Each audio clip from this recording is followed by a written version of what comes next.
up to some. I'm up to some.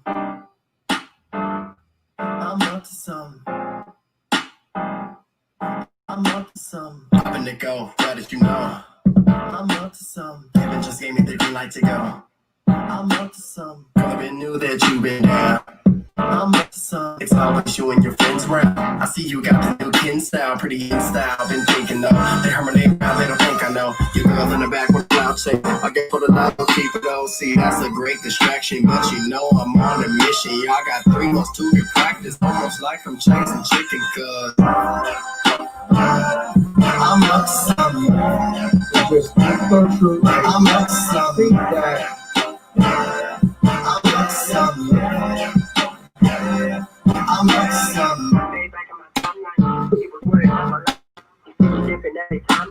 Standing like I make beats more. You control the shift like a keyboard. Hold on, wait. Like a paradigm. I keep running on like a marathon. Then you reach for your legs like leprechaun. After that, be the Vito. Told me that you wanna be me, no. I don't wanna really be me, no. But I've had better on the East Coast. Fuck you for the green like CeeLo. All about the green like Shigo. I'm blowing up like CeeLo too. Guess Ben really got the keys on too. Like I'm up something. I'm up something. I'm up something. I'm up something. Maybe make me get it right. I just gotta say it tight.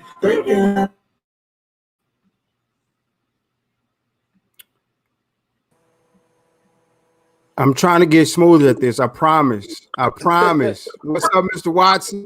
What's going on now? Mr. Hamilton? Still We are a work live. in progress.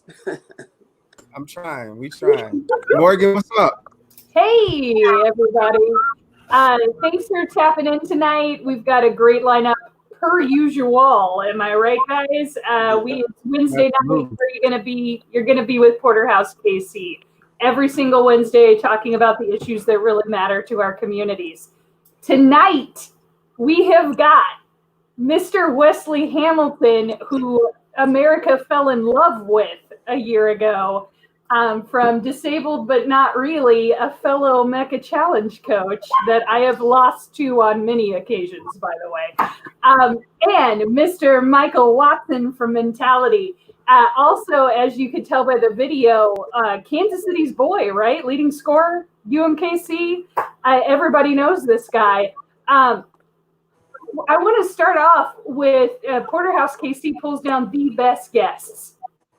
Just repeatedly, week after week after week, showing us what is the most magical people in your community. So good job, guys, for continuing. Man, we appreciate these guys and all our guests for accepting, man. This is huge for us, man. We're just humbled by the folks that say yes. You know what I mean? What's up, DQ?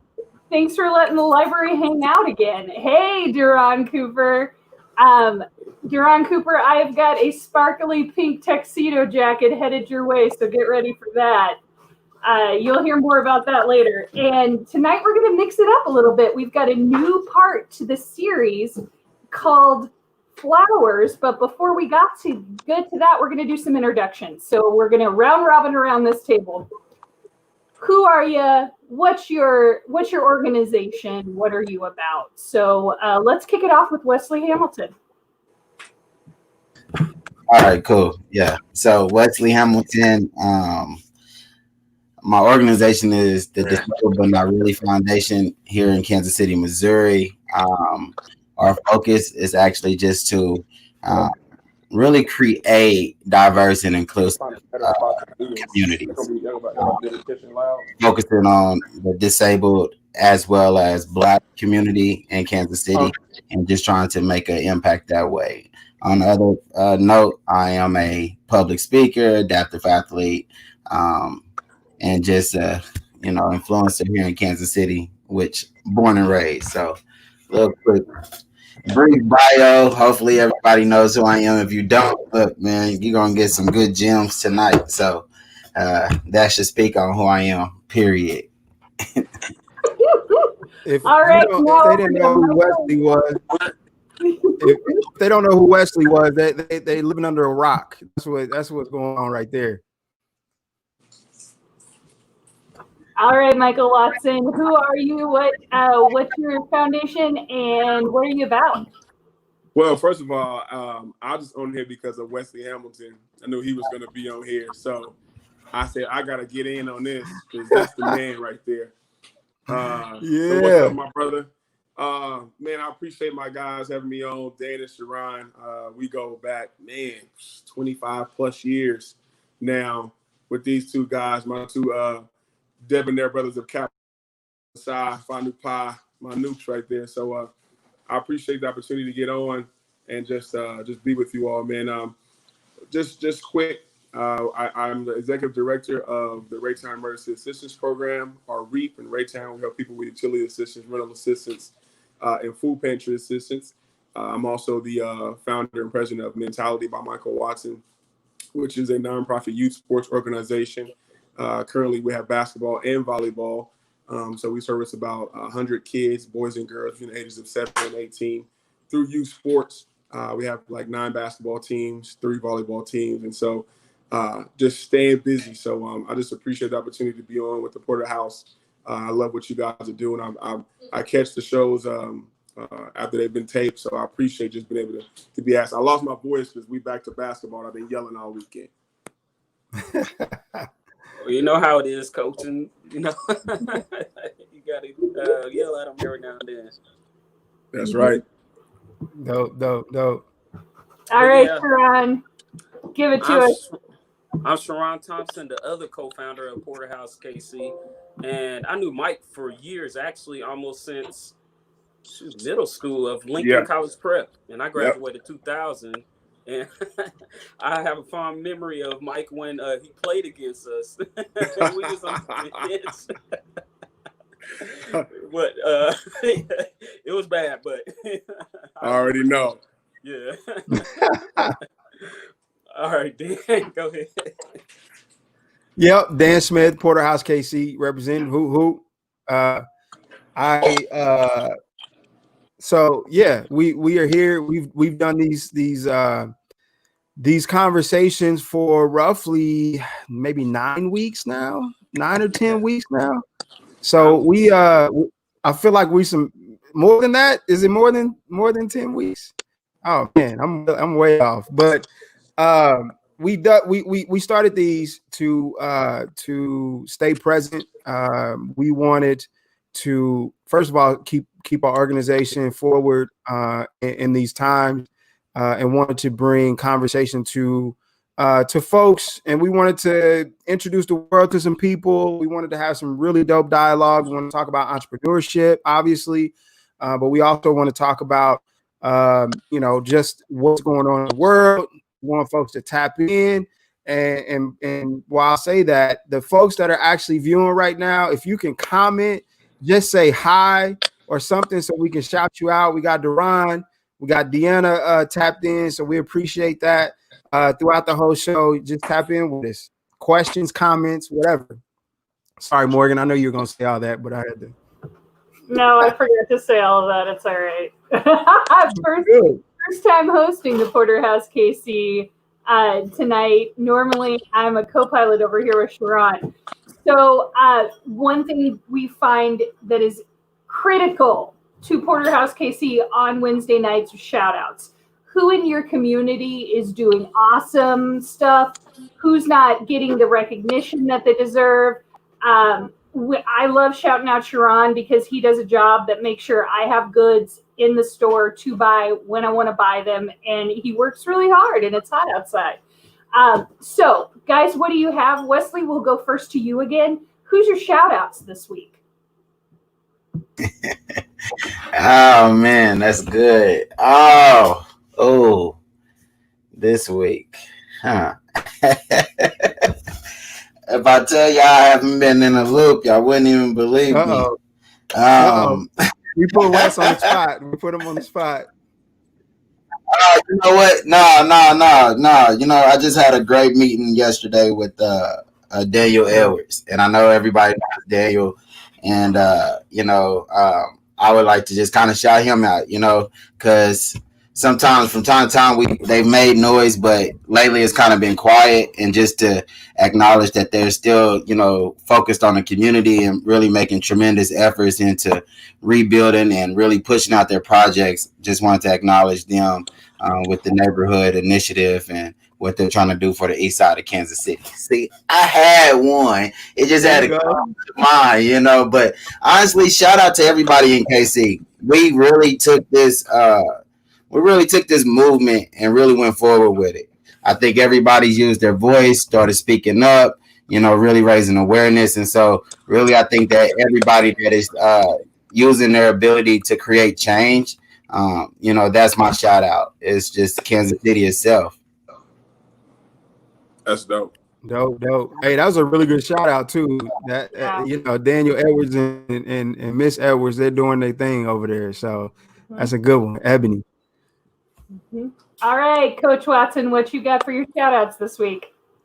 Hey, my shout out would probably be Dre Taylor, my guy down with the aquaponics and the garden and the fresh food down there in the city. And then Crystal Turner, she is working on restarting the national organization for the Freedom Schools here in Kansas City.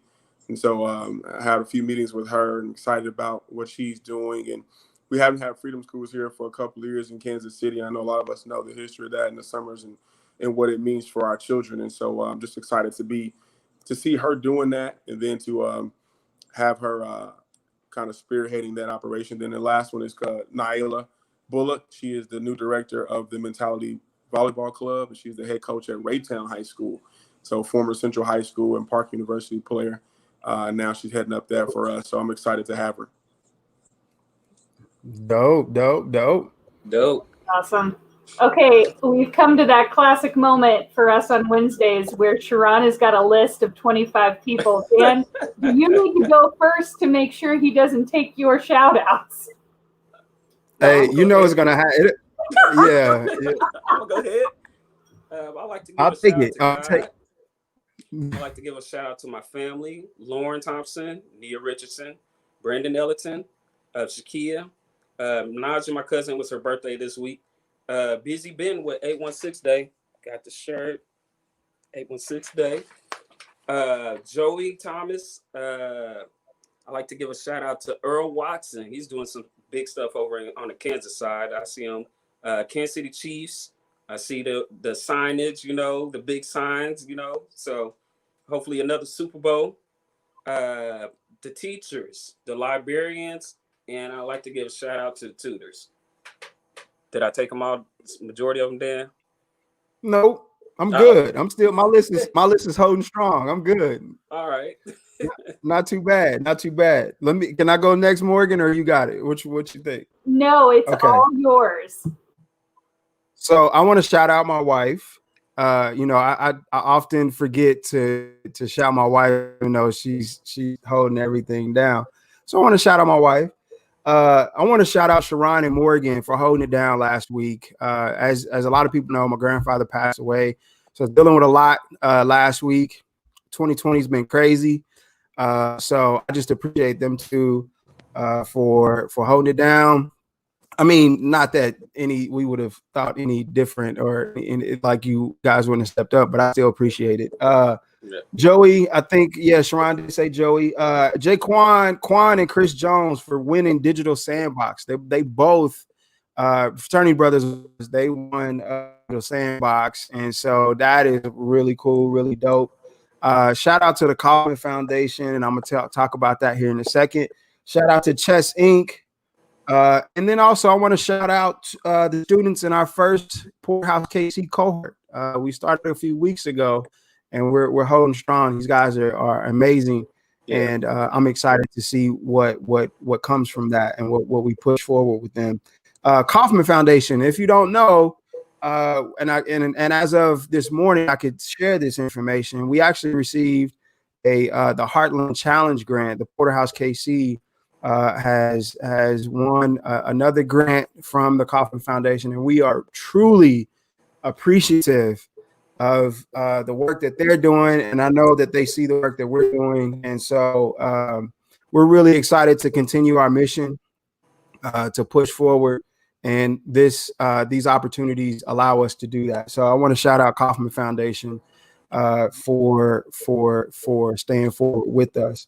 So that's phenomenal. We're excited about that. I think that is it. I do want to shout out Plex Pod, but I'll talk about that a little later. It's not for a full discussion right now. So yeah, it's my shout out. I want to shout out somebody new this week. I stumbled upon a Facebook group called Queens Funding Queens. And it's one of the admin there is Tiffany Watts. And sometimes when you're not getting the funding you need, you have to turn to your own community and people in your same position. And they are doing that. They are making it happen. And that is some of the most, that's grit, right? Like, I'm not getting the funding. And we know across the board, if you've listened to Dale Dines speak, and he's been very generous with his time for the Kansas City community, that we know Black women entrepreneurs are not getting funded. So to be able to come together across the nation as a community and start to fund themselves, bravo. You women are an inspiration for that. If you're not getting it, create it. I love it. Yeah, for sure. Mm-hmm. So Morgan said we started something new this week, and we're going to call it Flowers. It's a flower session, right? And so what this means is basically, we see a lot of people doing a lot of things in the community, and we've had a lot of guests that come on the show. I know that we work in a lot of ways. We work in our own silo, in our own spaces, and we try to really push the needle, primarily because it's just that's how we're built, right? And we would do this if we got paid or not, right? This is just passion and it's purpose, right? But at the same time, you are feeding into other people, right? You're feeding into their growth, their perspectives. And so I wanted to specifically give flowers both to Mike Watson and Wesley Hamilton for doing everything that you've done. Like literally, Mike Watson, like Mike said, man, we've been knowing each other for a long time. Back when Kansas City used to have hot summer nights and we used to kick it and have a good time, parties and stuff like that, man. We go back a long way. And so I just want to, tell Mike specifically right now, like, we appreciate you. We don't often get a chance to really just tell our people we appreciate it. Dude, you could have left Kansas City. Obviously, you know these things, right? I know you know this, but let me tell you these things, right? Let me pump you up a little bit. Okay. You could have left the city, man. He was best basketball player in the city, man, in high school, right? You could have picked up your bags and went East Coast, West Coast, could have went down south. But you stay here, you stay local, and you represent Kansas City well. After you graduated and finished and broke all those records, you know what I mean? You went off and played pro ball, but guess what? You came back to the city because this is home, right? And this is family. And beyond that, everything that you're doing in the community through your organization mentality, man, like I said, man, we just want to give you flowers. We salute you for everything that you've done in the city and you continue to do. And again, we just wanted to throw them appreciations out there. Wesley, Dr. Hamilton. Yeah, same with you, brother. Dr. Hamilton. Same with you, brother. Like, at the end of the day, man, you could have made a different you could have took a different direction, right? Mm-hmm. After you went through what you went through, you could have took a different direction, right? And you didn't. For whatever reason, whatever that was that just clicked, right?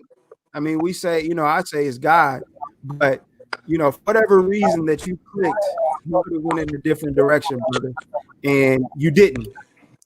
You presented yourself, you went forward, you maintained, and I know it's been a long road. You had to make some difficult decisions, but these decisions are defining you and your future, you know? So for you, I want to give you your flowers, man. I saw the post that you did a few days ago. You talked about the shift and the pivots that you had to make because of certain relationships and whatnot. Dude, hard decisions, tough decisions, leadership type stuff. And again, appreciate you, bro. You're doing some major things, man. So that's the flowers. All right, that's enough of that. All right, cool. You got it. Appreciate it. You got it. You got it. Appreciate So you. I truly appreciate it, just because we all just gotta set an example, man.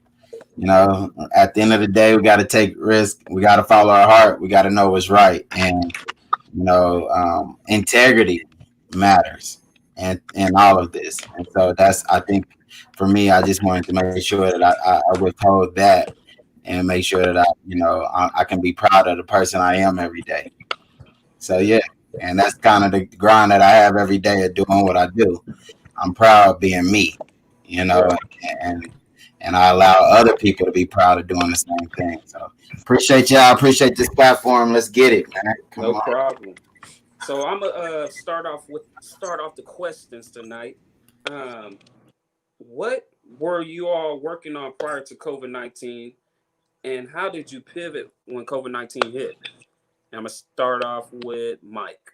Let's start with Mike with Armin. Yeah. Well, you know, for me, I wear a lot of hats, and I was right in the middle of finishing. I do TV for high school and college basketball, and so we were finishing up that, and that got just derailed and canceled. Yeah. Then, you know, my regular job working with REAP, I'm the executive director there, and when everybody shut down, we had to kind of ramp up our efforts because a lot of people were just out of everything. You lose your job, you lose your income, and it's just like that overnight.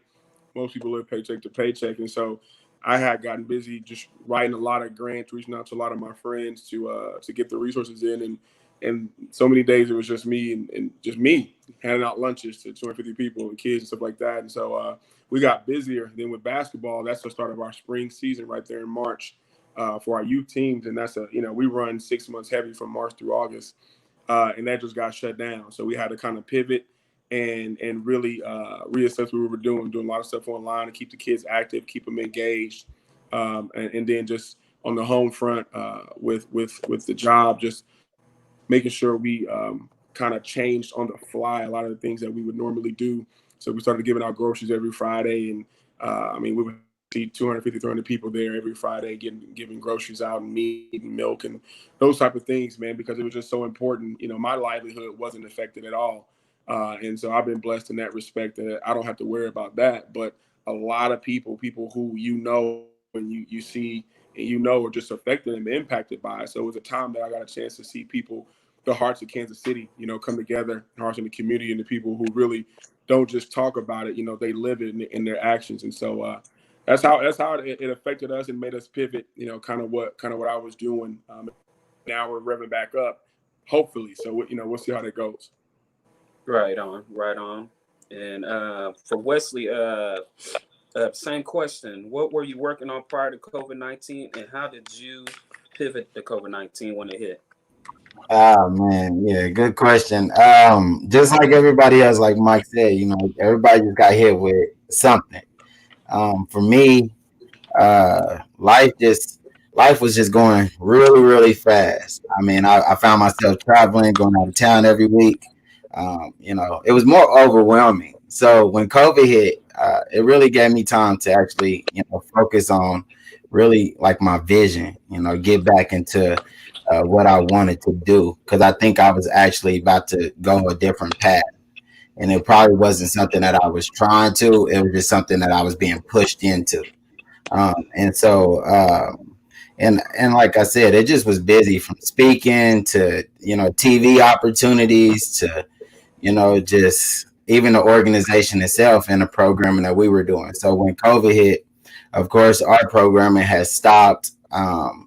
My speaking engagement stopped, everything stopped, but it was really a great time for me to go back to self-reflection. So like for me, I kind of just put a hold on everything that consisted of business because, things weren't moving as fast as we wanted anyway. And I used that time or this time still for self-reflection, making sure that my vision is solid, tapping into resources like Mike said, like, you know, doing a hustle to find funding, just because bills and things still have to be paid, you know. But like with us, without no programming, it was just kind of hard to really just ask people for money.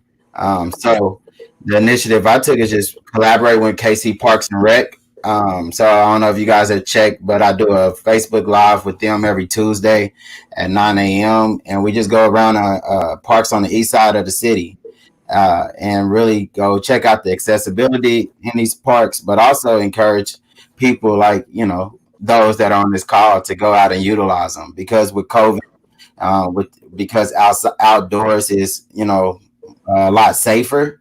My goal has just been trying to refocus on how can I bring the community outdoors, to, you know, be active and be engaged, be social, but also distance themselves. So that's kind of been my efforts in the last couple, you know, months, is just really how can I innovate? How can I change some things? You know, I think everything is going to shift.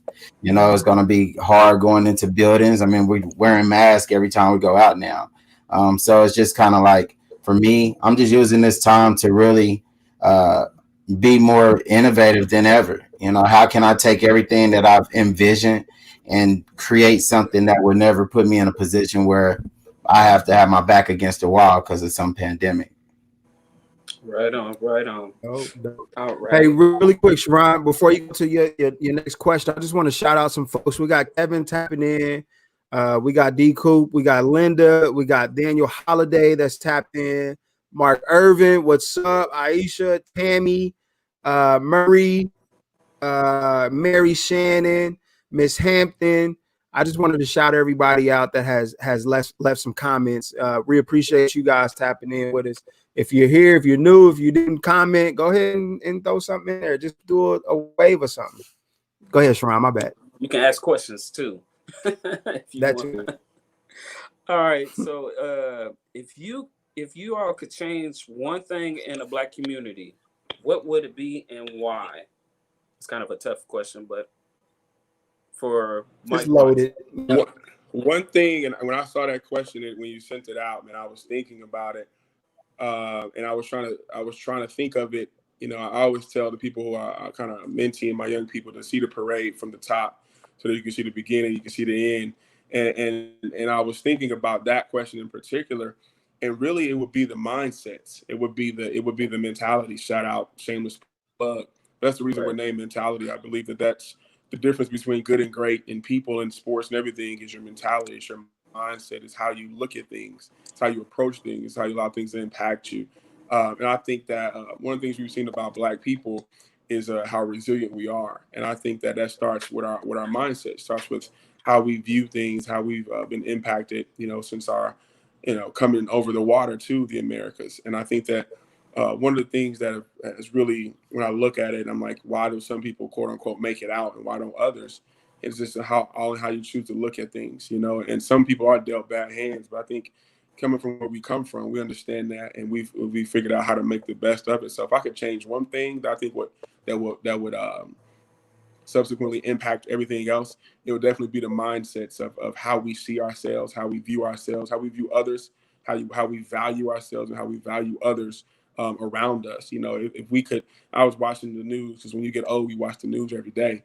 And like the world news, I watch David Muir every day, 5:30. I would shut everything down. And so I was watching it, and the director of the CDC came on. He said we could stop this pandemic. We could bring it to its knees. His exact words.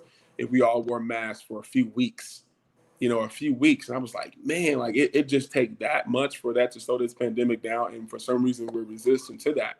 And I thought about that in with the Black community. If we just realize what we could do, what we've already done, one, and then realize what we could do if we banded together for a common cause.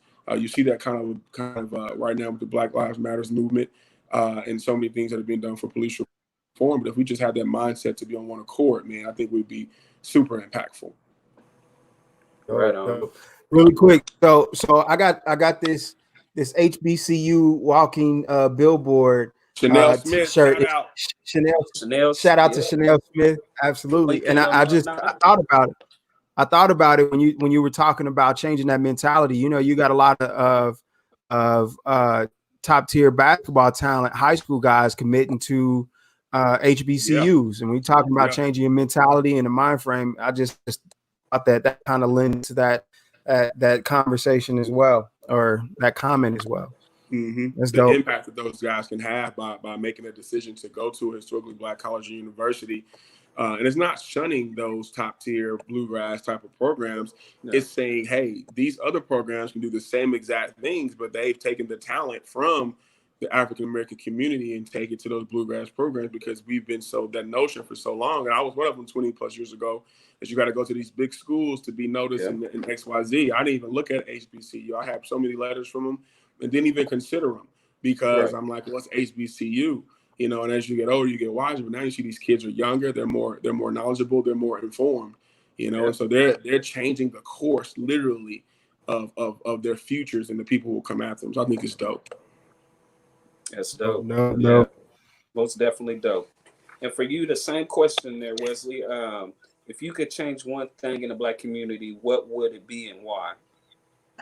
Oh man, you know, I think everything will go into the mindset part, just because the mindset aspect, because we all know firsthand that mindsets in the Black community aren't the best. You know, they need a little bit of growth, a little bit more perspective.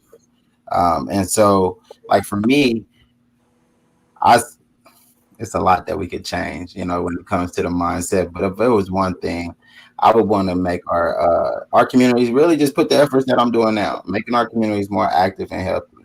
I think that we lack that, because activity breeds growth. You know, you continue being uncomfortable, it allows you to start doing more. You start finding joy in being uncomfortable and finding yourself facing challenges, and actually advancing through them. So I think that for us, we need a more healthy and active community. And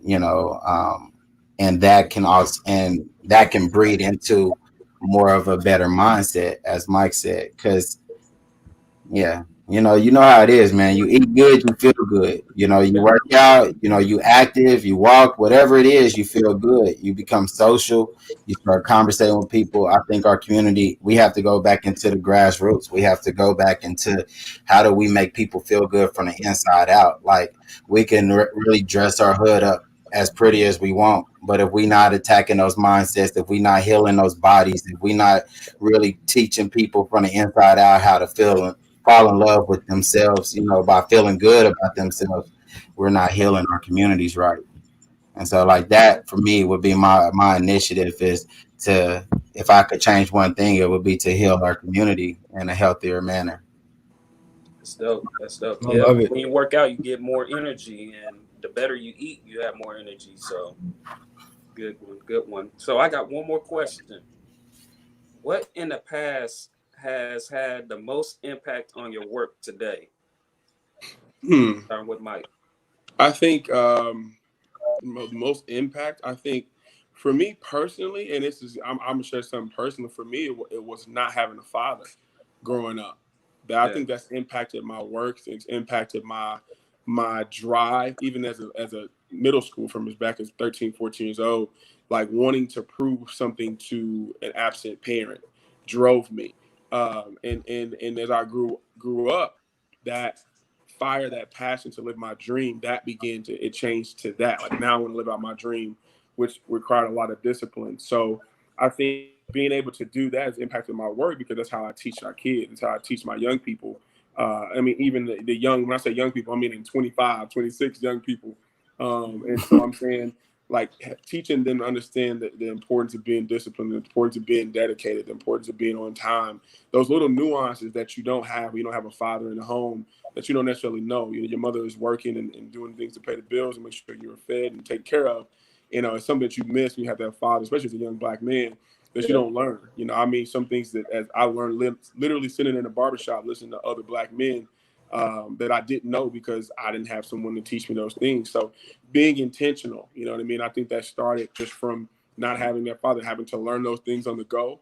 and using that passion not to burn me up, but to fuel me and to fuel the things I wanted to do, and to make sure that I didn't make the same missteps with my own children, and trying to be intentional. Even though you're not perfect as a father, you try to be intentional, you try to be active and being present. And so those things that, ultimately fuel you and your family, but also fuel you in the work that you do in the community. So, yeah, yeah. I love that. I love that. Same question for you, Wes. What in the past has had the most impact on your work today? Man, everything. God, before I was shot and paralyzed, man, I consider myself as being a product of my environment. Like I really embedded the systemic issues that are in the hood. Like I didn't see opportunity, I didn't seek opportunity, nor did I believe I could create it. And so all of that led to being a failure. I mean, I could consider myself a leader, but I was leading myself into being dead or in jail anyway. And so when I reflect on my past and I look at like now, I look at the opportunities, I look at the success, I look at the growth within myself, I look at the person I am that I've never been. I look at the influence that I'm feeding into my people. That is what, triggered me today. That is what gravitated the opportunities and the success of me seeing, what I could create if I put my mind to it. If I, like Mike said, that mentality, my mentality shifted, and my perspective changed. I didn't become a product of my environment. I decided to start to change it. And so when that happened, I started to grow. And so I always look at who I used to be as the reason I am who I am today and the motivation that I have, because I know that if I could change, then anybody can. And that's like my driving force to really just keep going after it. Because I lived the life that if I didn't get shot, to be paralyzed and be, I wouldn't even met y'all. So like literally, that's the whole thing, is that I get to look back at 12, 13 years of my life and say, man, damn, I know better. And I can do better. And that allows me to shift and stay, and makes my career and everything even more I want to say elevated, because dude, I know what defeat is. Even being shot and being paralyzed, I also got to face another level of defeat. And so all of the adversity that I faced in my past has bred the growth that I have today, and has created the opportunities and success that I have as well. Right on. I love that answer. And I don't know what it was for us. For me, I'm gonna say us. I'm thinking Sharon, me and Sharon, but I'm gonna speak for myself. I don't know what that shift was. I mean, you can ask, Mike. Like, I was a knucklehead. We were some knuckleheads back in the day. You know what I'm saying? And I think too. right, right.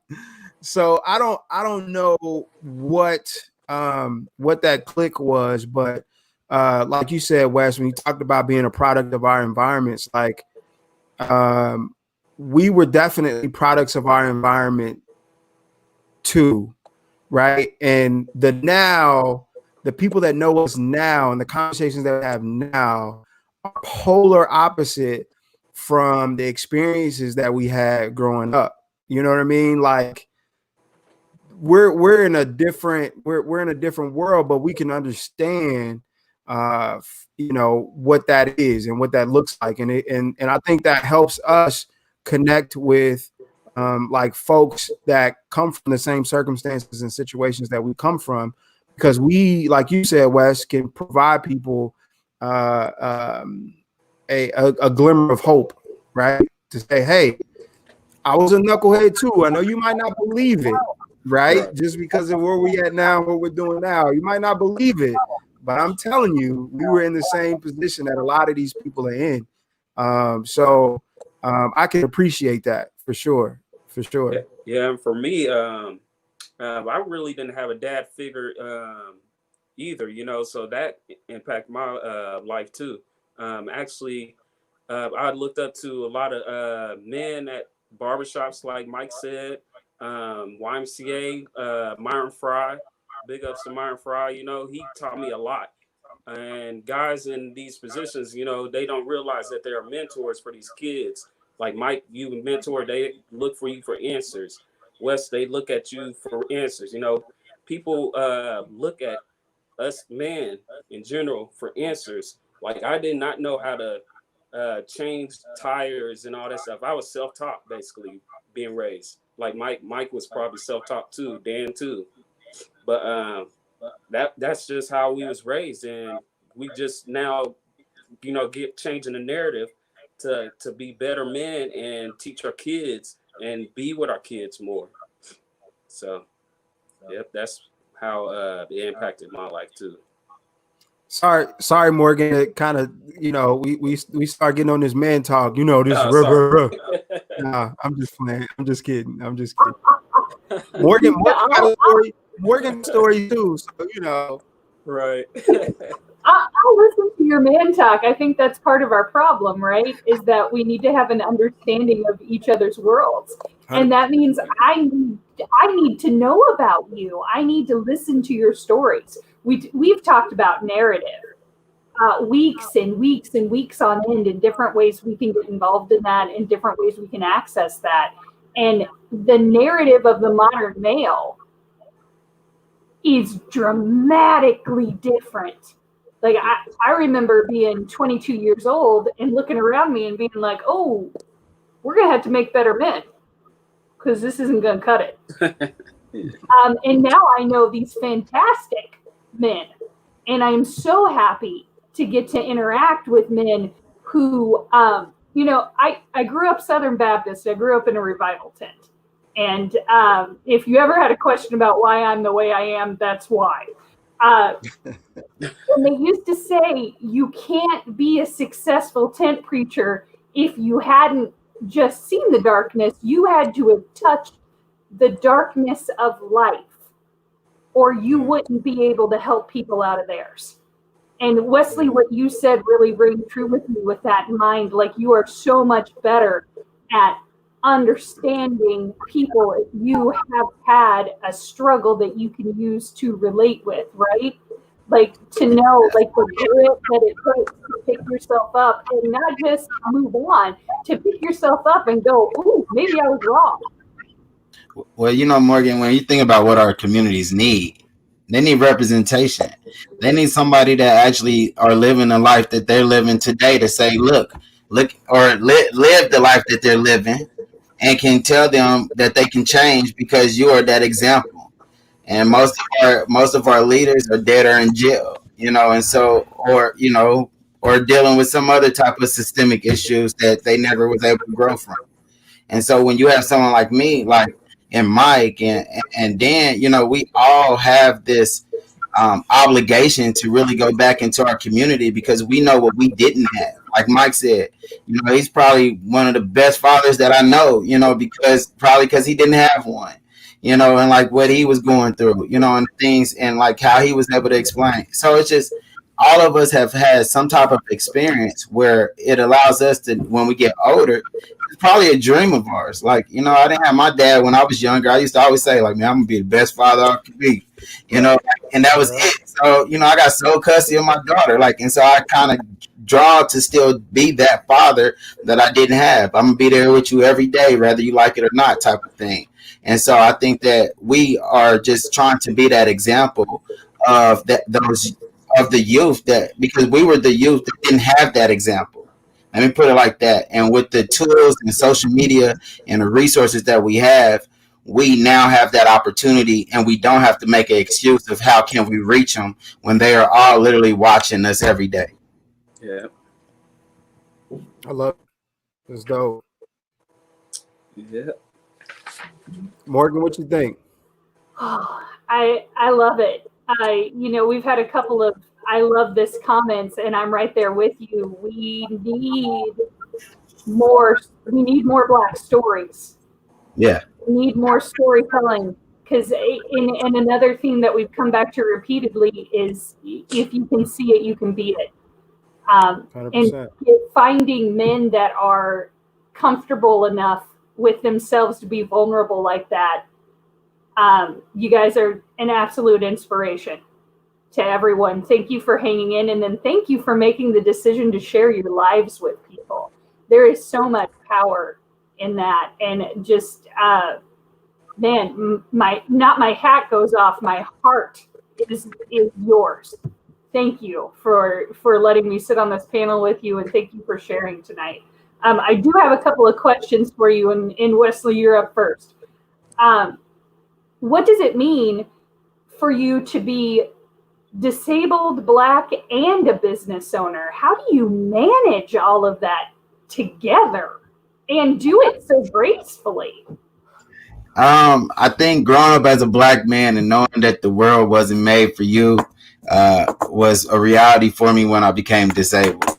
It was the same reality. You know, the world wasn't made for you.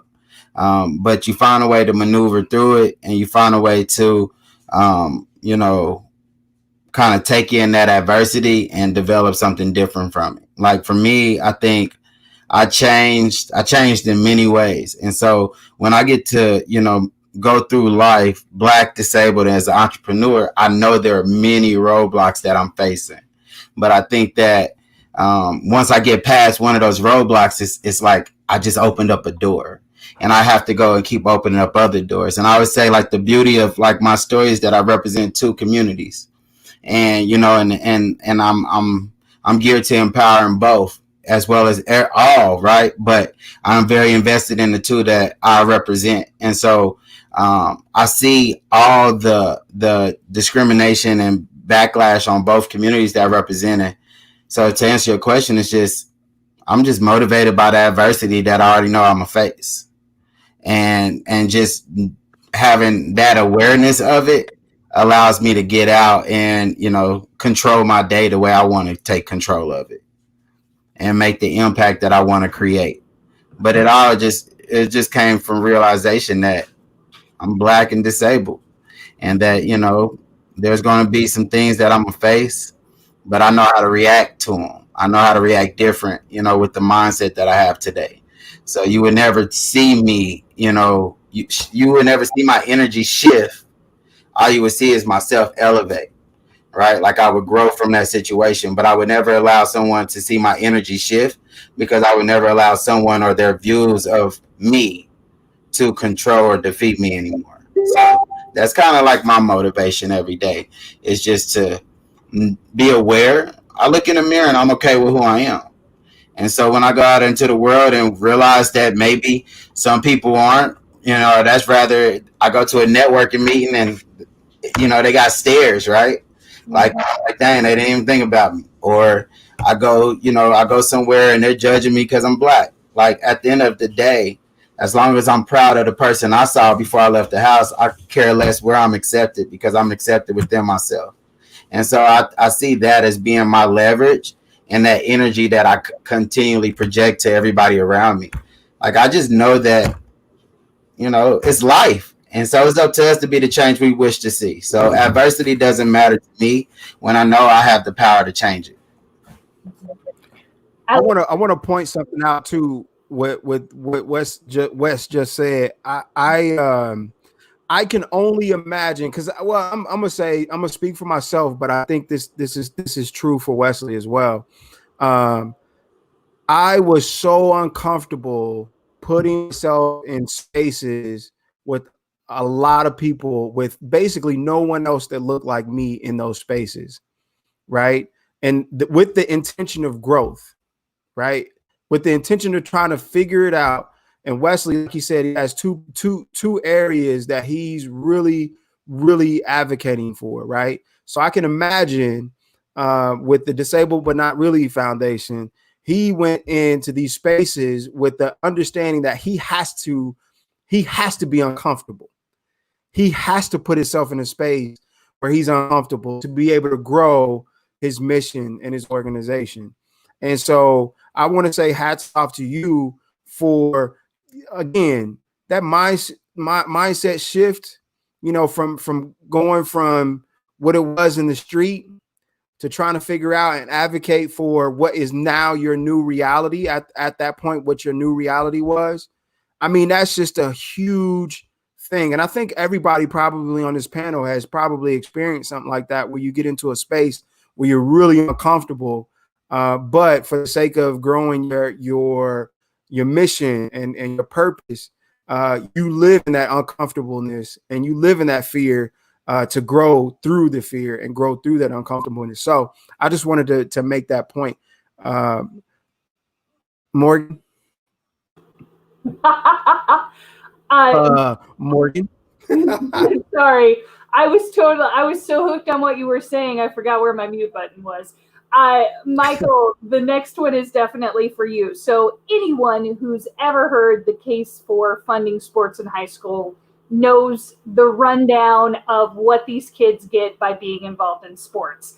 For you, we'd like to know, with all the successes in your career, what experiences stuck with you? What experiences did you bring with you into your current role? And how have you leveraged those? Like, were there some direct skill relation going on with being a successful basketball player? And how does that relate to the leadership role you're in now? No, that's a great question. And before you answer that, I also wanted to say that Mike played a really pivotal role in the IL, in a position in the IL, making changes in the IL too. So I just wanted to throw that out there too, because that's a part of that conversation as well. And you can kind of expand on that if you want to. If not, I get it. Sorry. Sure. No, you're fine. I think it's a great question because I think I've had the opportunity, man. I've been so blessed in my life to have the opportunity to do things that a lot of people could only kind of imagine. And so I don't take those things and those experiences for granted. I think that the importance of sports or athletics in high school is major because sports teach you about life. They teach you about how to deal with adversity, how to deal with obstacles, and how to overcome those things, which I think is most important. It teaches you decision making. It teaches you how to process to come to those decisions. We're on the field of play or on the court or wherever you're playing. It's so important. It's so vital. I think most importantly, it teaches you discipline, self-discipline, and that's something that you can take into any walk of life that you're in, any role that you play or anywhere that you work, because you have to be disciplined enough to get up in the morning. You have to be disciplined enough to stay the course. You have to be disciplined enough to not give up when it gets difficult. Those are things that are transferable. And I think it's so important. Hold on one sec.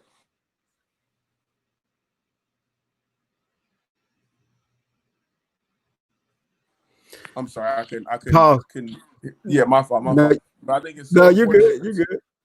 Yeah, I think it's so important to be able to do those things. I think that sports is a great teacher of those things, because things that I did while I was an athlete, those routines, those things that I had to do to become an athlete and be at the top of my game, are things that I still use in leadership today. I think Dan was kind of pointing out, I was the district athletic director for the Kansas City Public Schools for 3 years. And so I got a chance to go back and work and lead the place that I once was a part of, and it gave so much to me. And so seeing the facilities that needed to be updated and renovated and destroyed and rebuilt, bringing the high school cheer, back to it, your alma mater, and getting the people graduated from the school to come back, the alum to come back and support the school. And so seeing those things and getting a chance to work in leadership to change them, I saw the good, I saw the bad, I saw the politics in that, in those things as well.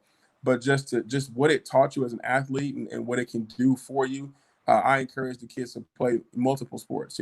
Football is my favorite sport. Basketball is what I became great at. Baseball was my first love. So I was one of those kids who wanted to play everything because, it was a point in time where I wasn't good at basketball. It was a point in time where, I wasn't the best basketball player. I just had the confidence. I love what Wesley said. He talked about his confidence that he had when he walks into a room or if he goes to a place where there aren't stairs. He's not dejected about it. He just figures it out. Those things that just being an athlete, and just having that mindset, having that inner confidence, I think is so important. And you see that in today's leaders too. A lot of them are former athletes, because they learned that skill set of being disciplined. They learned that, and I tell my kids, sports is 90% mental, because it is, because your body's going to give out. That's for sure. That's something you can count on. Your body's going to get tired, but it's up to your mind and to your body what to do and how to push through. And once you push through, you realize that wasn't all you had, and that's I call it the light bulb moment or the aha moment that so many of our kids and our young people get to see. And I'm like, look, that's just a belief that you have in yourself that someone had to help you see. And so now you get opportunity to see it.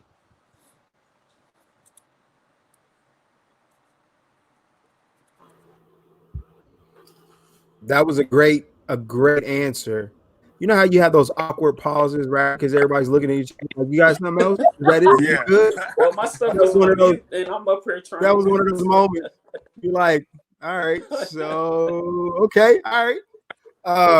But no, so we got a couple other questions, but in respect to time, and because I know that this last when we do our little round robin to kind of close out our conversations, we asked, if there's something that we didn't ask, and that's something that's on your heart to talk about. We definitely, this is an open platform to have those conversations. So we want to do a little round robin and talk through, and then for the viewers, everybody tap in with us. If you got questions for Mike Watson, Wesley Hamilton, or any of us, Morgan, Sharon, definitely shoot some questions out there, comments from whatever you've heard so far, if anything that kind of hit with you. But we want to do a round robin, and Wesley, we'll kind of start with you.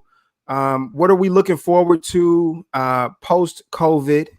And then if there's something, like I said, if we didn't touch on or something like that, something you feel compelled to say, definitely say it on this piece, this segment. Oh yeah, man. Actually, like I said, COVID and everything had me do a lot of self-reflection, and then honestly, the death of my brother George Floyd, the sacrifice that he did for us all. Really opened up a lot of eyes in the communities and allow conversations like this to start and become very uncomfortable, but very justified to the time of need.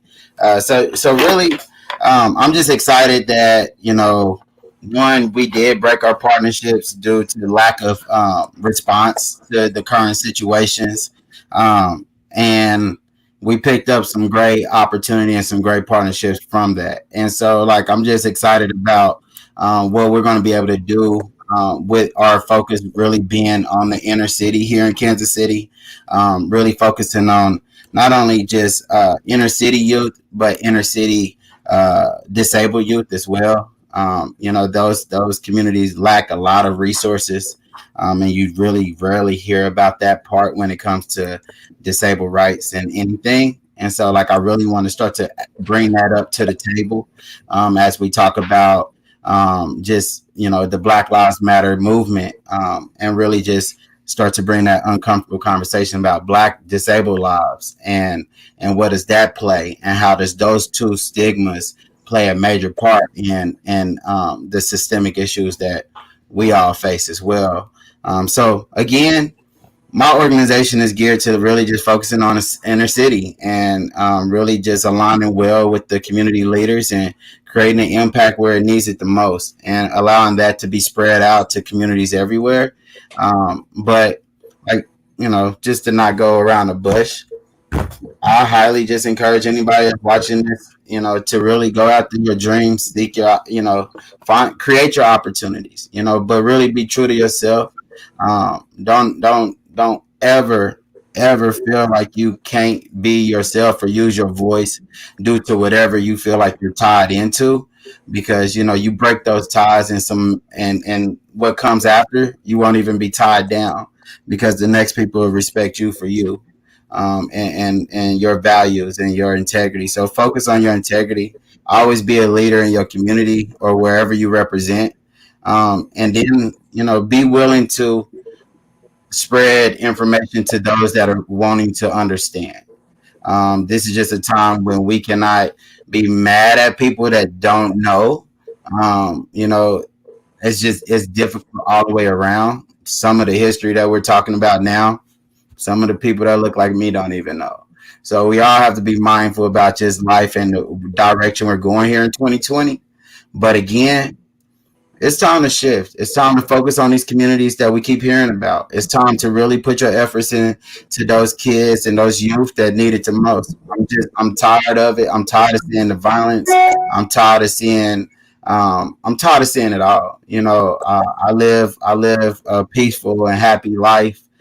Despite what I have to face and despite the platforms I have to be on and the things I have to say, I try to come back home and know my peace is what matters. And so I just highly encourage everybody to always take care of your peace. Mike has it on his shirt. Take care of your mentality. Just this time is hard for us all. It's a lot of pressure if you're in some type of leadership position. Just know that whatever moves you're thinking about making, make them, because it's really gonna make a big impact. And I can't, I don't want to be out here alone. We don't want to be out here doing it alone. It takes a village, but we have to really start to step up and trust and believe. We got a lot of friends around, and a lot of friends are going to join us in the moves and what we're trying to build. So that's kind of just why I wanted to leave out again. It's just, hey, if you need somebody that you want to support or follow, support somebody that's in those communities that represent them. Support one of those movements because you know that they're actually doing the right things for the right people. Right on. And Wes also wanted you to give like your information, like how someone can contact you or contact your organization. Oh yeah, for sure. So disabled but not really is just how it sounds. You can go to disabledbutnotreally.org. If you just want to know more about my personal story, you can go to Iamd.c.com and then I am Wes Hamilton on any social media, as well as Disabled But Not Really. Right on. Cool. So really quick before we go to Mike and give his. So Murray and Chanel are both watching. So Chanel, I'm just letting you know we got you. We representing that HBCU. Got the shirt on. Hey, we are gonna do a show on education. My wife just sent me a text message, right? And she reminded me. So we're gonna do a show on education. I'm calling y'all out right now since we're on the show and I can do that. We're calling y'all out right now. So Chanel and Murray. Be ready. You're gonna get some DMs from Sharon. He's gonna get you guys on this show because we definitely want to have that conversation about education. So I just want to put you out there and let you know that right there. So I'm just letting you know. Yep. See, Chanel just commented. There we go. I'm talking about. Then also Wesley talked about mental health. And I think the mental health and physical health is really important. And I want to shout out Monique Waters. She's the owner of Massage Armani Inspired. This is not a paid sponsorship or anything like that. So I just wanted to shout her out. So I want to because you can go out and get your mind right. Get your physical, get your massage on, and all that physical therapy and all that good stuff, and feel good about it. She said, "Are y'all sure y'all want me and Murray together?" Absolutely, 100%, 100%, absolutely. I don't know, Michael. What you think? I don't know about Murray, bro. I don't know. So let's start there. Oh yeah. What you think, Mike? No, I wanted to say, man, I'm looking forward to, and I'm excited about and fearful of at the same time, is the, as a basketball player, I'm gonna use the analogy, the follow through. How will we follow through as a community? And our community, I mean, as Black people and our allies, how will we follow through after the momentum has been started? Will we be like MLK, say, with our 2-week memory, or will we allow it to be, or will we make sure it's something that is sustainable energy, something that is sustainable pressure?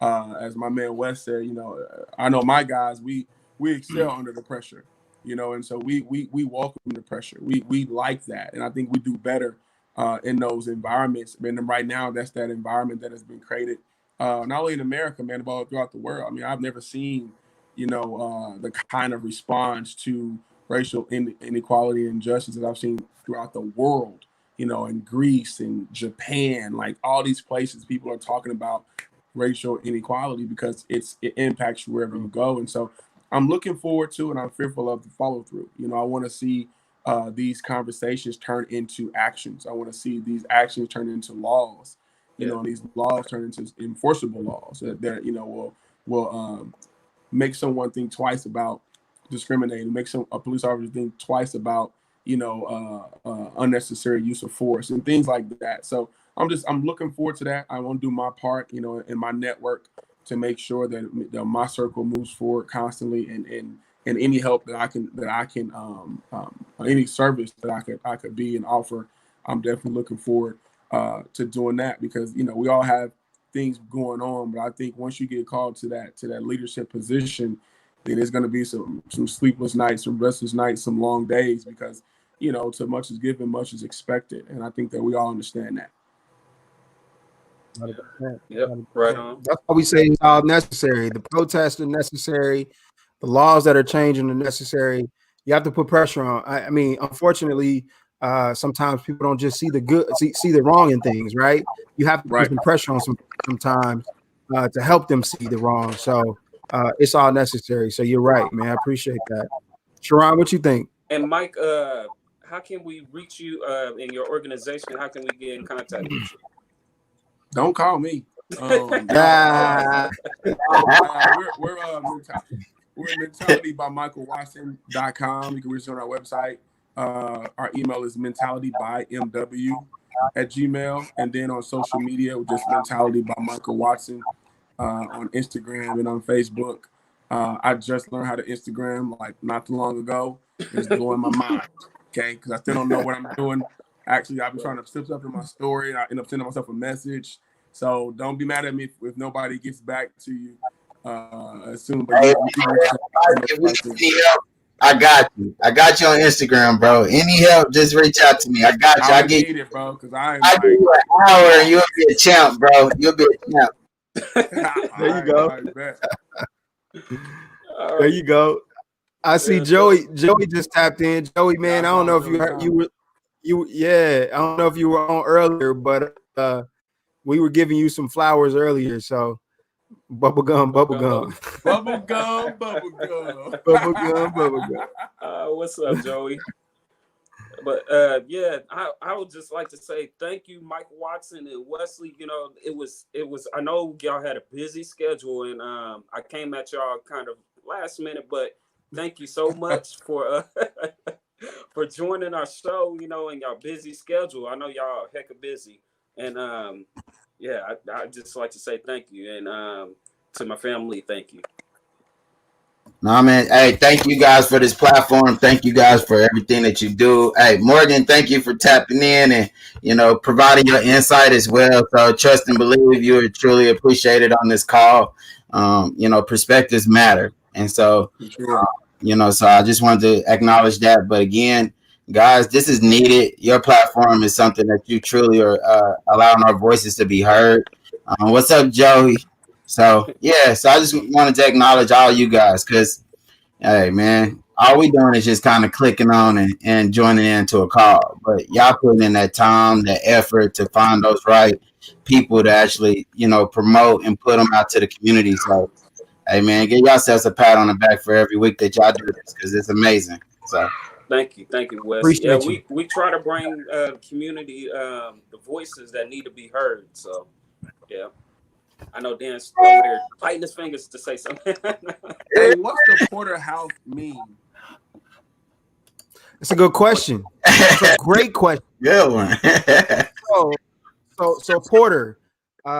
porters traditionally were someone to help you get your bags and take you from where you are to where you wanted to be, right? So porters signify help. You know what I mean? So house signifies family, right? We all family, and then KC, just representing where we from. So there's meaning. I knew it wasn't about a porterhouse steak. I knew it. Nah. That it wasn't about the porterhouse steak. No. That's beautiful, bro.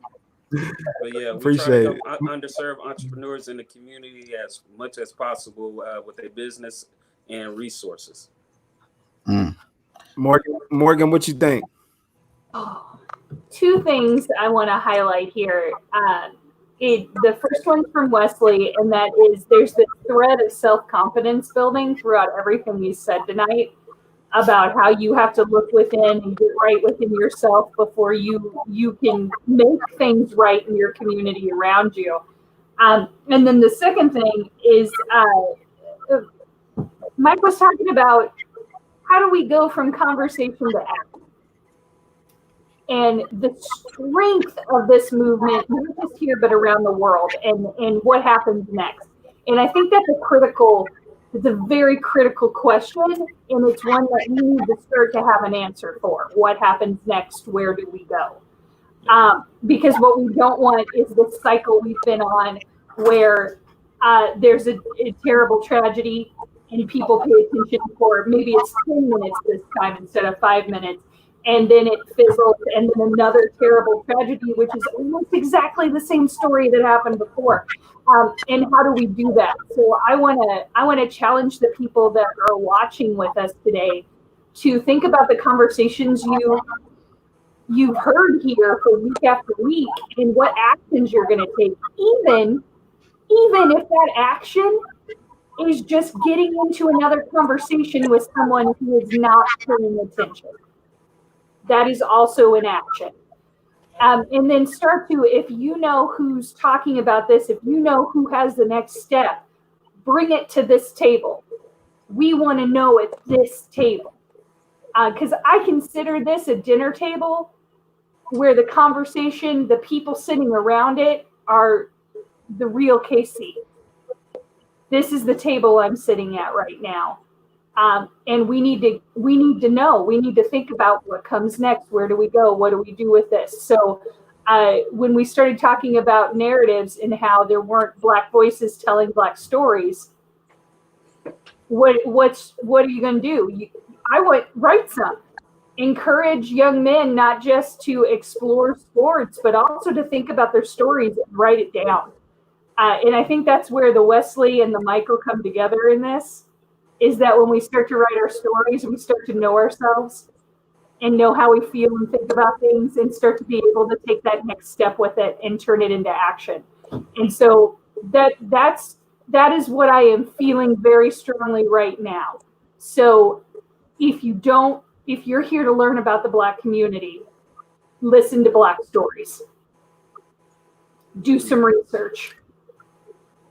If you are in the Black community and you need help telling your story, don't be afraid to take a class on it. We legit have like 80 million classes in Kansas City about how to tell your story. Tell it digitally, write it down, oral storytelling, so many ways to tell stories. And so many of them, all you need is that smartphone that's in your hand right now already. Thank you, Morgan.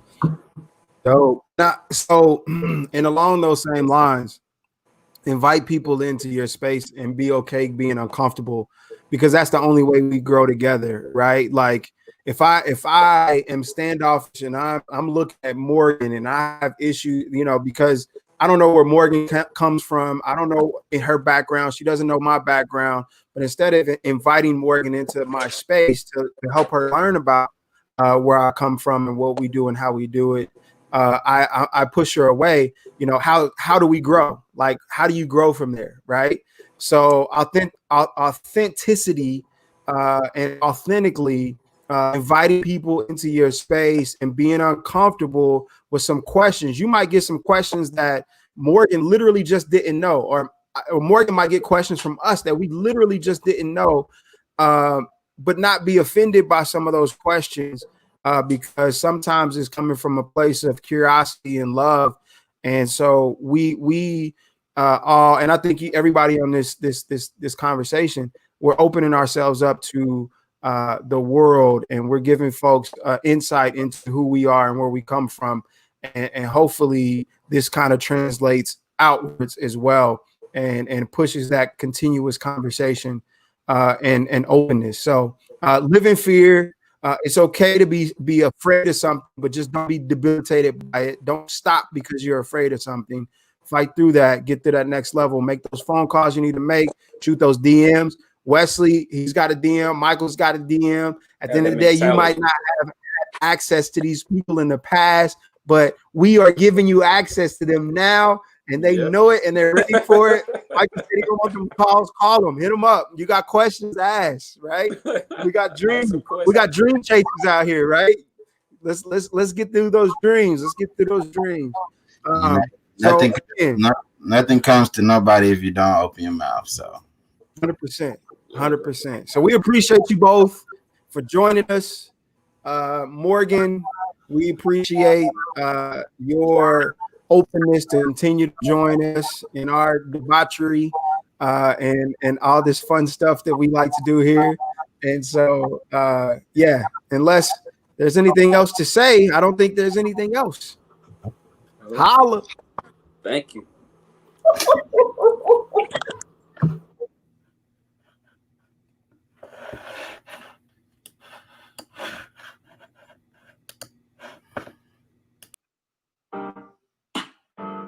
I'm up to some. I'm up to some. I'm up to some. I'm up to some. Popping to go, let it you know. I'm up to some. Kevin just gave me the green light to go. I'm up to some. Could have been new that you've been down. I'm up to some. It's always you and your friends rap. I see you got the new kin style, pretty in style. Been thinking though, they heard my name round, they don't think I know. Your girl in the back with a cloud shake. I guess for the night we'll keep it all. See, that's a great distraction, but you know I'm on a mission. Y'all got 3 months to your practice, almost like I'm chasing chicken, cause I'm up to something. I'm up to something. I'm up to something. I'm up to something.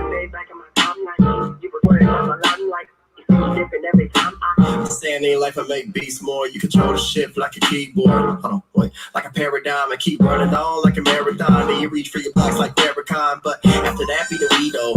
Told me that you wanna make me know. I don't wanna really be mean, no. But I've had been out on the East Coast. Fuck you for the green like CeeLo. All about the green she go. Phone blowing up like CO2. Guess Ben really got the keys on too. Like I'm up to something. I'm up to something. I'm up to something. I'm up to something. Maybe make me get it right. They just gotta sit tight. They